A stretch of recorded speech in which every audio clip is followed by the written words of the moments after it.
Hi guys, അപ്പോൾ നമ്മളിന്ന് ഒരു എയർ ഡ്രൈ ക്ലേ ആണ് കേട്ടോ ഉണ്ടാക്കാൻ പോണേ. എയർ ഡ്രൈ ക്ലേ ഉണ്ടാക്കുമ്പോഴത്തേക്കും നമ്മൾ പ്രത്യേകം ശ്രദ്ധിക്കേണ്ട ഒരു സംഭവം എന്ന് പറയുന്നത്, എടുക്കുന്ന എല്ലാ സാധനത്തിൻ്റെയും ക്വാണ്ടിറ്റി കൃത്യമാണെങ്കിൽ മാത്രമേ നമുക്ക് എയർ ഡ്രൈ ക്ലേ സെറ്റായി കിട്ടത്തുള്ളൂ.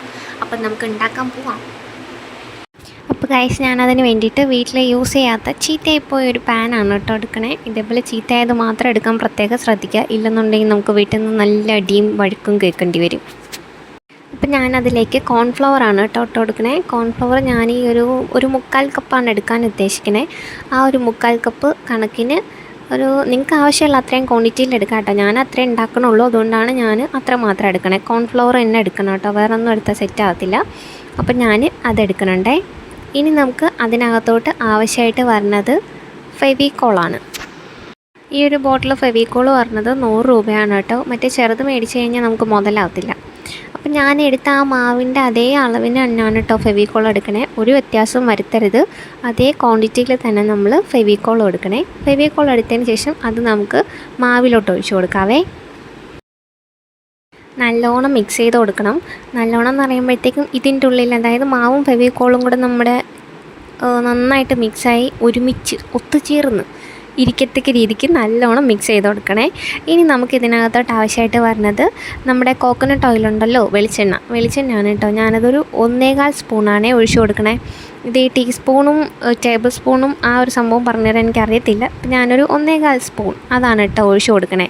ഇതിന് ശേഷം നമുക്ക് ആവശ്യമുള്ളത് വിനാഗിരിയാണ്. വിനാഗിരി ഞാൻ എണ്ണ എടുത്ത അതേ അളവിൽ തന്നെയാണ് വിനാഗിരി എടുക്കണേ. അതുകൂടെ നമുക്ക് ഇതിനകത്തോട്ട് ഒഴിച്ചു കൊടുക്കാം. ഈ സാധനങ്ങളൊക്കെ മസ്റ്റായിട്ടും വേണ്ട സാധനങ്ങളാണ് കേട്ടോ. ഈ ക്ലേക്ക് ഏറ്റവും ഇമ്പോർട്ടൻ്റ് ആയിട്ട് വേണ്ട സാധനങ്ങളാണിത് രണ്ടും, മിസ് ചെയ്യാൻ പാടില്ല.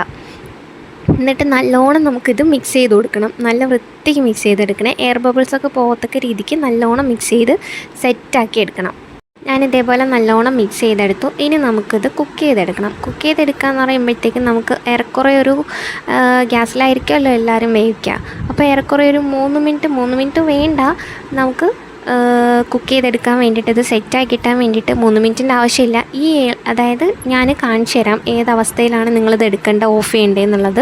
അതുവരെയും കൃത്യമായിട്ടും ഇത് നല്ലോണം മിക്സ് ചെയ്ത് കൊടുത്തുകൊണ്ടിരിക്കണം. ഒരു കാരണവശാലും അത് നിർത്തരുത്. നിർത്തി കഴിഞ്ഞാൽ അത് സെറ്റ് ആവത്തില്ല. അപ്പോൾ ഇതേപോലെ മിക്സ് ചെയ്തുകൊണ്ടേ ഇരിക്കണം. ഈ ഒരു പരുവം ആകുമ്പോഴത്തേക്കും നമുക്ക് അടുപ്പ് ഓഫ് ചെയ്തതിന് ശേഷം ഇതിനെ പെട്ടെന്ന് കൊണ്ടുപോയിട്ട് നമുക്ക് തറയിലങ്ങ് തട്ടാം. തറയിൽ മീൻസ് ലാവിലങ്ങ് തട്ടാം കേട്ടോ. ഞാൻ തട്ടി ഇതിനെ നമ്മളതിൻ്റെ മണ്ടയിൽ ചെറുതായിട്ട് ഞാൻ കോൺഫ്ലവറിൻ്റെ പൊടി ചെറുതായിട്ടൊന്ന് തൂവി കൊടുക്കുന്നുണ്ട്. തൂവി കൊടുത്തതിന് ശേഷം ചെറുതായിട്ട് അങ്ങോട്ടും ഇങ്ങോട്ടൊക്കെ അതിലോട്ട് ഉരുട്ടിയെടുക്കുന്നുണ്ട്. ഉരുട്ടിയെടുത്തതിന് ശേഷം നമ്മുടെ മെയിൻ ഇൻഗ്രീഡിയൻറ്റ് പറഞ്ഞത് ഇതേപോലെ ഒരു ബോഡി ലോഷനോ അല്ലെങ്കിൽ മോയ്സ്ചറൈസറോ അങ്ങനെ എന്തെങ്കിലും ഒരു സംഭവം എടുക്കുക. എടുത്തിട്ട് അതിൻ്റെ മണ്ടയിലേക്ക് ഇതേപോലെ അങ്ങോട്ട് പിതുക്കി വെച്ചിട്ട് അങ്ങോട്ടും ഇങ്ങോട്ടും അറഞ്ചം പുറഞ്ചം അങ്ങ് ഞെവിടി കൂട്ടിയെടുക്കുക. നല്ല വൃത്തിക്ക് ഞെവിടണം. ഒത്തിരി സമയം ഞെവിടി എടുക്കണം. നല്ലോണം ഞെവിടി എടുക്കുമ്പോഴത്തേക്കും അതൊരു സോഫ്റ്റ് എന്നുള്ളൊരു സംഭവത്തിലോട്ട് നമുക്ക് എത്തും. അതായത് എല്ലാം കൂടെ നല്ലോണം മിക്സായി സോഫ്റ്റായ ഒരു പരുവത്തിലോട്ട് നമുക്ക് കിട്ടും കേട്ടോ. ഞാൻ നല്ലോണം മിക്സ് ചെയ്ത് കൊടുക്കുന്നുണ്ട്. നല്ല വൃത്തിക്ക് മിക്സ് ചെയ്തെടുക്കണം. അപ്പോൾ ഈ ഒരു സംഭവം ഇങ്ങനെ നമുക്ക്, അതായത് കയ്യിലൊട്ടാത്ത പരുവത്തിലുള്ള ആ ഒരു സംഭവത്തിലോട്ട് എത്തും. കയ്യിൽ ഒട്ടുന്നില്ല എന്നുള്ളൊരു പരുവത്തിലോട്ട് എത്തുമ്പോഴത്തേക്കും നമുക്ക് നിർത്താം. എന്നിട്ട് ഞാൻ ഇതേപോലെ ഒരു റെക്റ്റാങ്കിൾ ഷേപ്പിൽ ഇങ്ങനെ സെറ്റാക്കി എടുത്തതിന് ശേഷം നമുക്കിത് എയർ ടൈറ്റ് ചെയ്ത് ഒരു കവറിനകത്തോട്ട് എയർ ടൈറ്റ് ചെയ്ത് നല്ല വൃത്തിക്ക് മടക്കിയെടുക്കാവേ. നല്ല ടൈറ്റ് ചെയ്ത് തന്നെ മടക്കിയെടുക്കണം. എയർ കയറരുത്. എയർ ഡ്രൈ ക്ലേ ആണല്ലോ, അപ്പോൾ എയർ കയറിക്കഴിഞ്ഞാൽ പോയി എന്ന് വിചാരിച്ചാൽ മതി. നമുക്ക് നല്ലോണം ടൈറ്റ് ചെയ്ത് ഇതേപോലെ എടുത്തതിന് ശേഷം എയർ കയറാത്ത ഒരു കണ്ടെയ്നറിനകത്ത് നമുക്കിത് അടച്ചു വയ്ക്കാം. ഈ കണ്ടെയ്നർ എന്ന് പറയുന്നത് ബിരിയാണി മേടിച്ചപ്പോൾ കിട്ടിയ ടിന്നാണ് കേട്ടോ. ആ ബിരിയാണി ടിന്നിൽ നിന്ന് ഞാൻ മാറ്റി. അതിൻ്റെ സ്മെല്ല് എനിക്ക് അത്ര ഇഷ്ടമായില്ല. ഞാനൊരു കുപ്പിക്കകത്തോട്ട് മാറ്റി. ആ മാറ്റിയ ക്ലേ ആണ് കേട്ടോ ഇത്. ഞാൻ ആദ്യം ഉണ്ടാക്കിയ ക്ലേയും രണ്ടാമത് ഉണ്ടാക്കിയ ക്ലേയും ഉണ്ട്. ആദ്യം ഉണ്ടാക്കിയതിനെ മാറ്റി വെച്ചതിന് ശേഷം ഞാൻ രണ്ടാമത് ഉണ്ടാക്കി നിങ്ങൾക്ക് ഈ വീഡിയോ കാണിക്കാൻ വേണ്ടി ചെയ്ത ക്ലേ ഉണ്ടല്ലോ, അതിനെയാണ് കേട്ടോ എടുക്കണേ. അതിനെ എടുത്തിട്ട് ഞാനൊരു ചെറിയ പരിപാടി ചെയ്യാൻ വേണ്ടിയിട്ട് ഉദ്ദേശിക്കുന്നുണ്ട്. അതിന് വേണ്ടിയിട്ട് എനിക്ക് ആവശ്യത്തിനുള്ളൊരു അളവിൽ ഞാനതിനെ കട്ട് ചെയ്തെടുക്കാനാണ് കേട്ടോ ഉദ്ദേശിക്കുന്നത്. നമ്മുടെ ക്ലേ നല്ല സെറ്റായി. നമ്മൾ 24 മണിക്കൂർ വെയിറ്റ് ചെയ്യണം കേട്ടോ ഈ ക്ലേ സെറ്റായി കിട്ടാൻ വേണ്ടിയിട്ട്. അത് പറയാൻ മറന്നുപോയി. കുക്ക് ചെയ്തെടുത്തതിന് ശേഷം നമ്മൾ 24 hours ഇതിനെ റെസ്റ്റ് ചെയ്യാൻ വിടണം. അതിന് ശേഷം മാത്രമേ നിങ്ങളിതെടുത്ത് ഉപയോഗിക്കാവൂ. അപ്പം ഞാൻ ക്ലേ കട്ട് ചെയ്തെടുത്തതിന് ശേഷം ഞാൻ 2 സാധനമാണ് കേട്ടോ ഉണ്ടാക്കാൻ വേണ്ടിയിട്ട് ഈ പ്രാവശ്യം തീരുമാനിച്ചേക്കണേ. അപ്പോൾ അതിലൊന്ന് മാത്രമേ ഞാൻ ഈ വീഡിയോയിൽ ആഡ് ചെയ്യുന്നുള്ളൂ. അതിന് വേണ്ടിയിട്ടുള്ള ഒരളവിൽ ഞാനതിനെ കട്ട് ചെയ്തെടുക്കുന്നുണ്ട്. 2ആയിട്ട് സ്പ്ലിറ്റ് ചെയ്തെടുക്കുകയാണേ. മറ്റതിനെ ഞാൻ വീണ്ടും ആ ടിന്നിനകത്ത് എയർ കയറാത്ത രീതിക്ക് പൊതിഞ്ഞ് തന്നെ വെക്കാൻ വേണ്ടിയിട്ടാണ് ഉദ്ദേശിക്കുന്നത്. ഇപ്പോൾ തൽക്കാലം ഞാനത് അവിടെ വെച്ചു എന്നേ ഉള്ളൂ, അത് കാര്യമാക്കണ്ട.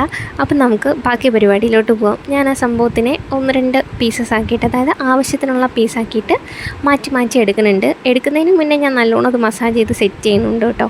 നിങ്ങളെപ്പോഴും ശ്രദ്ധിക്കണം, ക്ലേ എടുക്കുമ്പോഴത്തേക്കും നല്ല വൃത്തിക്ക് മസാജ് ചെയ്യണം കേട്ടോ. ഇനി നമുക്ക് അതിനകത്ത് പെയിൻറ്റ് ചെയ്തെടുക്കാൻ വേണ്ടിയിട്ട് ഞാൻ ഫസ്റ്റ് ഇതേപോലെ ഞാൻ ആക്രിലിക് പെയിൻറ്റ് മിക്സ് ചെയ്തിട്ട് ഇതേപോലെ 3 ഷെയ്ഡിൽ വെച്ചിട്ടുണ്ട്. വൈറ്റിൽ പ്രത്യേകിച്ചൊന്നും ചെയ്തില്ല. ഒരു യെല്ലോ, ഒരു റെഡ്, ഒരു ഓറഞ്ച് ആൻഡ് വൈറ്റ്, അങ്ങനെ സെറ്റ് ചെയ്തു. ഇനി നമുക്ക് യെല്ലോ എടുത്തിട്ട് അതിനെ ഈ കാണുന്ന ഒരു ഷേപ്പില്ലേ, ഒരു മുട്ടയുടെയൊക്കെ ഒരു ഷേപ്പ്, ആ ഒരു ഷേപ്പിലോട്ട് നമുക്ക് ഉരുട്ടിയെടുത്ത് മാറ്റി വെച്ചതിന് ശേഷം നമുക്ക് ആ റെഡ് സംഭവത്തിനെടുത്തതിന് ശേഷം നമ്മുടെ മഴത്തുള്ളിയുടെയൊക്കെ ഒരു ഷേപ്പില്ലേ, ആ ഒരു ഷേപ്പിലോട്ട് ഈ കാണുന്ന പോലെ നമുക്ക് 3 ഉണ്ടാക്കണം കേട്ടോ. ഇത് ഞാൻ 1 ഉണ്ടാക്കിയിട്ട് കാണിച്ചതാണ്. ഇതേപോലെ നമുക്ക് 3 വേണം. പിന്നെ നമ്മുടെ ചുണ്ടും കണ്ണും ആണ് ബാക്കിയുള്ളത്. ഇതെല്ലാം കൂടെ നമുക്കൊന്ന് സെറ്റ് ചെയ്ത് കൊടുക്കാവേ. അവൻ്റെ ഫേസിലോട്ട് സെറ്റ് ചെയ്തെടുത്തപ്പോൾ സുന്ദരനായില്ലേ? എങ്ങനെയുണ്ട് കാണാൻ? അടിപൊളിയായിട്ടുണ്ടോ? അപ്പോൾ ഇതേപോലെയുള്ള ക്ലേ സംഭവങ്ങളൊക്കെ നിങ്ങൾക്ക് ഉണ്ടാക്കാൻ ഇഷ്ടമുണ്ടെന്നുണ്ടെങ്കിൽ നിങ്ങൾ ഇതേപോലെ ചെറിയ ഇൻഗ്രീഡിയൻസ് ഒക്കെ വെച്ചിട്ട് നിങ്ങൾക്ക് വീട്ടിൽ തന്നെ ഹോം മെയ്ഡ് ക്ലേ ഉണ്ടാക്കാം. അപ്പോൾ വീഡിയോ ഇഷ്ടപ്പെട്ടാൽ ലൈക്ക് ചെയ്യണം, ഷെയർ ചെയ്യണം, കമൻറ്റ് ചെയ്യണം, സബ്സ്ക്രൈബ് കൂടെ ചെയ്തിട്ട് പോണേ.